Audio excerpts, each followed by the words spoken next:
नमो बुद्धाय. जय भीम. आज आपण Pali research institute मुंबईच्या धम्मयात्रेच्या निमित्ताने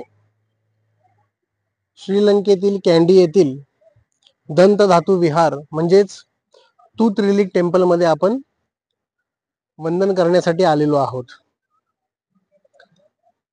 या विहारामध्ये भगवान बुद्धांचा दंत धातू म्हणजे दाढेचा धातू जतन करून ठेवण्यात आलेला आहे.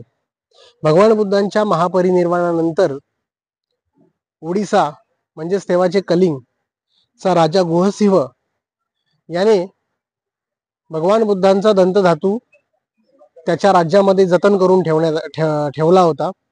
तो नंतर त्याने त्याची पुत्री हेमामली किंवा जिला हेममाला असं म्हटलं जातं आणि त्यांचा जावई दंतकुमार यांच्यासह तो दंत धातू श्रीलंकेमध्ये सुरक्षित राहावा म्हणून या ठिकाणी एक राजा होते श्री मेघवना म्हणून, यांच्याकडे तो सुपूर्द करण्यात आला, पाठवण्यात आला. राजा हेममाला हिने तो दंत धातू, तो दाढेचा धातू आपल्या केसांमध्ये लपवून तिच्या पतीसह तिने श्रीलंकेमध्ये तिचं आगमन झालं आणि तिने इथे आल्यानंतर हा जो दंत धातू आहे तो श्री मेघवना या राजाकडे सुपूर्द केला. श्री मेघवना राजाने कॅन्डी या ठिकाणी 2 मजली विहार बांधून तो दंत धातू सुरक्षित केला आणि त्यानंतर कोलानुरुवा किंवा कॅन्डी असेल किंवा आणखीन काही राज्य असतील श्रीलंकेतील छोटी मोठी, यांच्याकडे आळीपाळीने तो दंत धातू जतन करण्याची जबाबदारी आली आणि त्यांनी ती पार पाडली. पूर्वी हा दंत धातू कोलानुरुवा या ठिकाणी या राज्यामध्ये होता. त्या राज्याच्या अंतर्गत यापाहुआ हे ठिकाण एक पर्वतावरती आहे. त्या ठिकाणी हा दंत धातू सुरक्षित ठेवण्यात आला होता. नंतर पुन्हा इथले जे भंते होते, 2-3 प्रमुख भंते होते, त्यांनी हा दंत धातू तिथून पुन्हा आणून कॅन्डीच्या विहारामध्ये स्थापित केला. यानंतर आपण पाहणार आहोत जे इथे एक पद्धत आहे, हत्तीवरून त्या दंत धातूची मिरवणूक काढण्याची एक पद्धत आहे. त्या हत्तीला मालिगावा राजा असं म्हटलं जातं. तो इतका लोकप्रिय होता इथे की त्यांनी 50 वर्ष या दंत धातूची मिरवणूक आपल्या पाठीवरून काढली होती. त्याच्या मृत्यूनंतर त्याचं जे शरीर आहे त्याच्यामध्ये भुसा भरून त्याचे दात वगैरे सर्व सुरक्षित ठेवून तो टस्कर तसाच्या तसा तिथे सुरक्षित ठेवण्यात आलेला आहे, जतन केलेला आहे त्याला देखील. आणि आपण आपल्या पाठीमागं ही जी वास्तू पाहत आहे याला मागुल माडुवा असं म्हटलं जातं. मागुल माडुवाचा अर्थ असा होतो की राजाचे सभागृह, ऑडियन्स हॉल ऑफ किंग. तर इथे दंत धातूच्या निमित्ताने येणाऱ्या मिरवणुकीच्या निमित्ताने लोक इथे सभागृहामध्ये जमा होत असत. तर हा तो मागुल माडुवा आहे.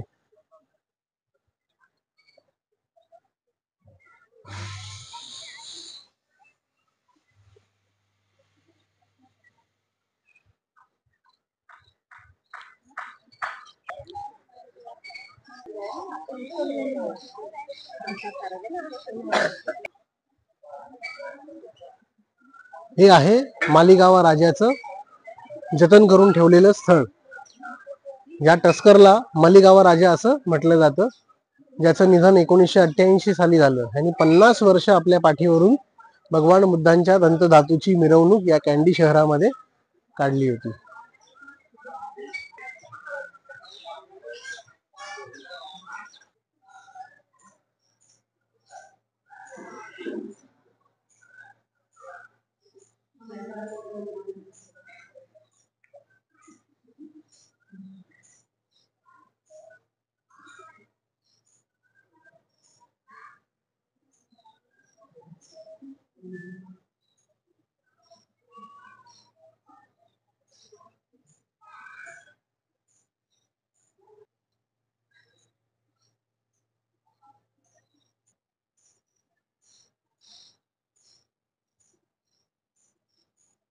चला इकडून या भाई.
उद्या 18 एप्रिल कॅन्डीमध्ये उद्या देखील वर्षातून दोन वर्षातून एकदा जो उत्सव येतो, भगवान बुद्धांचा दंतधातूची हत्तीवरून मिरवणूक काढण्याची जो काही फेस्टिवल असतो इथला, तो उद्या होणार. राणी हेममाला आणि राजकुमार दंत, राजा घोळशिव यांची मुलगी आणि जावई, ज्यांच्या करवी श्रीलंकेमध्ये भगवान बुद्धांच्या दाढेचा धातू कॅन्डी या विहारामध्ये आणला गेला होता, श्रीलंकेत आणला गेला होता. त्यामुळे आपल्याला संपूर्ण श्रीलंकेमध्ये यांनी जे कार्य केलेलं आहे त्या कार्यासाठी त्यांचे ठिकठिकाणी आपल्याला असे पुतळे पाहायला मिळतात. इथे फोटो घेऊ आपले.